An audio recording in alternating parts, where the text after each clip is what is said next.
ইণ্ডক চাই থকা প্ৰত্যেকগৰাকী দৰ্শকক এই মুহূৰ্তত ধন্যবাদ জ্ঞাপন কৰিছো। এতিয়া অগপ আৰু বিজেপিৰ মাজত সংঘাত দেখিবলৈ পোৱা গৈছে। তৃণমূল পৰ্যায়ত অগপ আৰু বিজেপি কৰ্মীৰ মাজত ভয়ংকৰ মাৰপিটৰ ঘটনা সংঘটিত হৈছে আৰু ৰাজ্যত এতিয়া অগপ আৰু বিজেপি কৰ্মীৰ মাজত ভয়ংকৰ মাৰপিটৰ ঘটনা সংঘটিত হৈছে আৰু এইবাৰ দক্ষিণ কামৰূপত সংঘটিত হৈছে এই ভয়ংকৰ ঘটনা। এই মুহূৰ্তত সেই খবৰ লৈ অনাৰ চেষ্টা কৰিছো। ছয়গাঁৱত অনুষ্ঠিত দলীয় সভাত অগপ কৰ্মীৰ মাজত হতাহতি আৰু শীৰ্ষ নেতৃত্বত অসন্তুষ্ট কৰ্মীয়ে সতীৰ্থক কৰিলে আক্ৰমণ। ছয়গাঁও কামৰূপ জিলা সমিতিৰ অভিৱৰ্তনত সৃষ্টি অপ্ৰীতিকৰ পৰিস্থিতিৰ মুহূৰ্তত সেই খবৰ জনাই আছো। এতিয়া সংঘাত দেখিবলৈ পোৱা গৈছে অগপ বিজেপিৰ আৰু অগপৰ মুখপাত্ৰ অৰ্ণৱ ভৰালীক দুৰ্ব্যৱহাৰ একাংশৰ।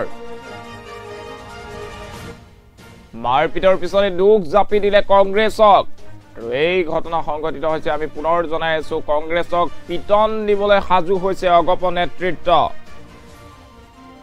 আৰু কংগ্ৰেছৰ বাবে ছয়গাঁৱৰ সভাত অনাকাংক্ষিত পৰিস্থিতিৰ সৃষ্টি হোৱা বুলি মন্তব্য প্ৰকাশ কৰিছে এতিয়া একাংশ অগপ নেতা কৰ্মীয়ে। চাওক সেই দৃশ্যাংশ আমি আপোনালোকক দেখুৱাইছো কেনেধৰণৰ পৰিস্থিতিৰ সৃষ্টি হৈছিল। ইয়াত ছয়গাঁৱৰ দৃশ্যাংশ। ছয়গাঁৱত এনেদৰেই অগপৰ সভাত অথন্তৰ লাগিছে। এতিয়া দেখিবলৈ পোৱা গৈছে এনেদৰে যিসকল নেতা কৰ্মী আছিলে সেই সকলৰ মাজত এনেধৰণৰ অপ্ৰীতিকৰ পৰিস্থিতিৰ সৃষ্টি হৈছে। ভয়ংকৰ মাৰপিটৰ ঘটনা সংঘটিত হৈছে। ইয়াত ছয়গাঁৱৰ দৃশ্য।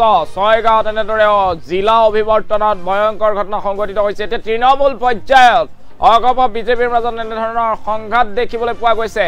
এয়া চাওক কেনেধৰণৰ পৰিস্থিতিৰ সৃষ্টি হৈছে। ২৬ৰ নিৰ্বাচনৰ দিন সমাগত আৰু তেনে সময়ত প্ৰতিটো ৰাজনৈতিক দলে নিজৰ শক্তি বৃদ্ধি কৰাৰ বাবে বিভিন্ন স্থানত অনুষ্ঠিত কৰিছে ইখনৰ পাছত সিখন সভা আৰু ছয়গাঁৱত অগপ কৰ্মী নিজৰ মাজতে এই ধৰণৰ ঘটনা সংঘটিত হৈছে। অপ্ৰীতিকৰ পৰিস্থিতি চাওক কেনেদৰে মাৰিবলৈ ডাঙৰ খাইছে। এয়া টনা আজোৰা হ'বলৈ আৰম্ভ কৰিছে। এই মুহূৰ্তত সেই দৃশ্যাংশ আপোনালোকক দেখুওৱাৰ চেষ্টা কৰিছো। এয়া অগপৰ সভাৰ দৃশ্য আৰু জিলা অভিৱৰ্তন অনুষ্ঠিত কৰিছিল ছয়গাঁৱত আৰু ছয়গাঁৱত এনেধৰণৰ অপ্ৰীতিকৰ পৰিস্থিতিৰ সৃষ্টি হৈছে।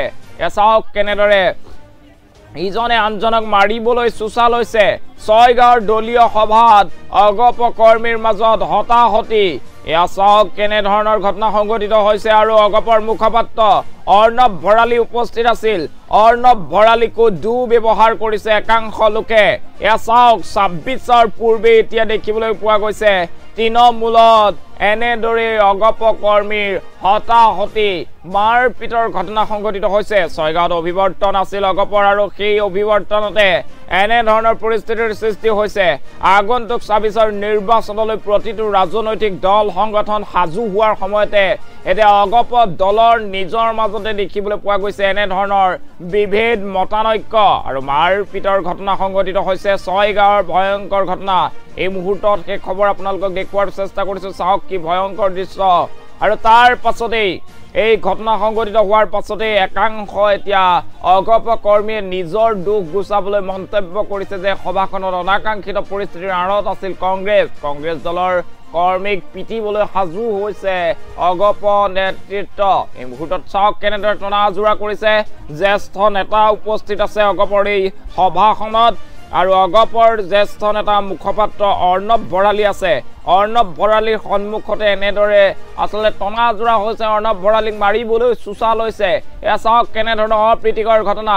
ছয়গাঁৱত জিলা অভিৱৰ্তন আছিল অগপৰ আৰু সেই সভাত অগপৰ সভাত অথন্তৰ লাগিছে আৰু এনেদৰে মাৰপিটৰ ভয়ংকৰ ঘটনা সংঘটিত হৈছে অগপৰ সভাখনত। এই মুহূৰ্তত সেই দৃশ্যাংশ আপোনালোকক দেখুৱাই আছো। ছয়গাঁৱত অগপৰ সভাত অথন্তৰ। ছয়গাঁৱত অগপৰ সভাত মাৰপিটৰ ঘটনা।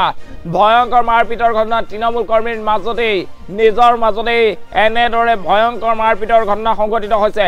মাৰিবলৈ খেদি গৈছে, চোচা লৈছে আৰু অগপৰ মুখপাত্ৰ অৰ্ণৱ ভৰালী আছিল। অৰ্ণৱ ভৰালীকো দুৰ্ব্যৱহাৰ কৰাৰ ভয়ংকৰ অভিযোগ উত্থাপিত হৈছে। অৰ্ণৱ ভৰালীকো দুৰ্ব্যৱহাৰ কৰা হৈছে আৰু তাৰ পাছতেই এই সভাত হেনো দুখ কংগ্ৰেছৰ বাবেই হৈছে। কংগ্ৰেছক পিটন দিবলৈ সাজু হৈছে অগপ নেতৃত্ব। এই মুহূৰ্তত আমি সেই মন্তব্য আছে মন্তব্য আপোনালোকক শুনাইছো।